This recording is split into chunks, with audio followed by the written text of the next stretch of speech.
Well, Natasha, President Donald Trump has had a lot to say about Canada lately, and it seems that's only continuing, this time in that magazine you mentioned, that UK conservative political magazine called The Spectator, and he made some of his harshest comments toward Chrystia Freeland, calling her a whack, quote, and he claimed as well credit for her resignation as finance minister and as deputy prime minister back in December. I'll read you a bit of what he said as quoted by that magazine. He said, quote, Governor Trudeau understood that, again, that Governor Trudeau phrase, that insult toward the Prime Minister. He continued, and he actually fired her because of a meeting he had with me. I said, she is so bad, she's bad for the country. Trump and Freeland, they do have a history.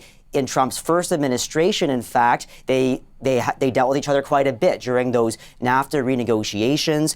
Trump has criticized her a lot in recent months, and Freeland actually points at that as a reason to kind of explain or show that she has strong negotiation skills. She wrote on X the following, quote, there's a reason Trump called me a, quote, whack. There's a reason he complained about my negotiating skills. Trump didn't comment on Freeland's rivals in the Liberal leadership race, it's worth noting, but he did comment on Pierre Poilievre, the Conservative leader. He said about Pierre Poilievre that he's, quote, not a MAGA guy, and he continued with this. He said, quote, they all make that mistake. You know, they think they're going to be the tough guy and they're going to knock out Trump, and they end up getting the hell beat out of them. He also said that Poilievre's biggest problem is that he's not a MAGA guy.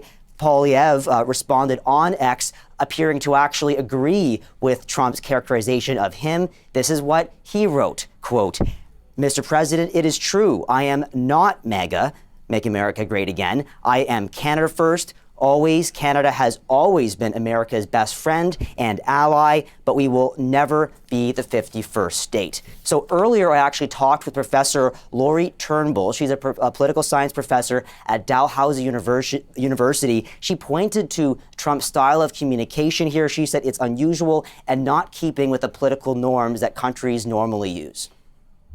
I don't think that Donald Trump has a strategy when he insults people, other than to break them down.